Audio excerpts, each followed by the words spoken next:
So I was tagged by Divinity33372 who wanted me to do a video about how society uses sexuality or sexual stereotypes to control people. And there were a couple of different examples of this that did come to mind. One example is a phenomenon that I heard about in Afghanistan. In Afghanistan culture, they have sort of a unique way of integrating or looking at homosexuality. Since it is a Muslim country, homosexuality is of course officially considered taboo. But the practice of homosexuality, especially between men, is exceptionally common in Afghanistan. And the way they sort of rationalize this and make it compatible with their religious beliefs is to define homosexuality in such a way that you're not really considered homosexual if you engage in sexual activity with a person of your own gender. You're only considered homosexual if you fall in love with a person of your own gender. Now, I've read about this phenomenon in various different news sources and whatnot, but the first time I actually heard about it was from a friend of mine who was in the Canadian military and actually did a tour of Afghanistan. He saw this kind of thing firsthand. Like every now and then you'd see two or more guys get into a truck and they'd drive up into the mountains and they'd be there for a little while. Sometimes people would walk in on them, but even if nobody did walk in on them, it was kind of universally understood what was going on. And because this was so common, this was often used as a way to sort of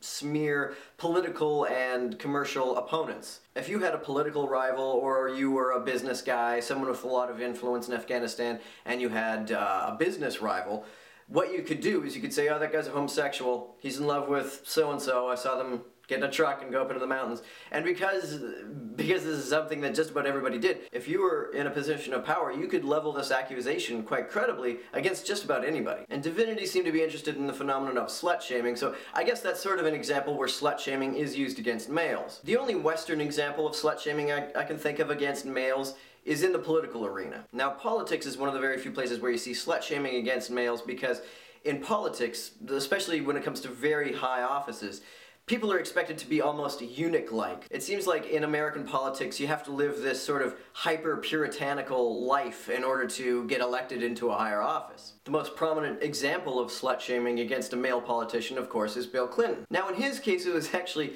more of an attempted slut-shaming because it didn't really work all that much. When Republicans went after Bill Clinton for his sexual activities, it seemed like the biggest reaction was indifference. Most people seemed to not really care at all. Lots of people even seemed quite resentful towards Republicans for bringing the whole thing up. But what I find most interesting about that phenomenon is if it had been a female president, let's say Hillary had gotten elected president in 1992 instead of Bill, and it was Hillary who was being accused of cheating on him. Would people have let that slide in the same way they let the whole thing with Bill Clinton slide? I think there's probably a really good chance that they wouldn't have. And this is of course because people seem to have a far more negative view of female promiscuity than of male promiscuity. And I think that the reason why this is out of male jealousy. Now when I say male jealousy, I don't just mean in the traditional sort of romantic sense, like a guy will get jealous if his significant other cheats on him, but also I think men are largely jealous of what they perceive to be this phenomenon that women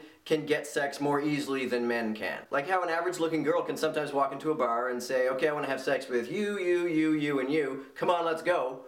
And that will work. But men, even if they're especially good looking men, can't get away with that. And I think one of the main reasons why men like to slut shame women is because of this phenomenon, or at least because of the perception of this phenomenon. Now, Divinity also pointed out that women like to slut-shame women as well, perhaps sometimes even more so. I'm not so sure why women do that to other women. I can't really put myself into their shoes, into their perspectives effectively enough to be able to give any insight, really.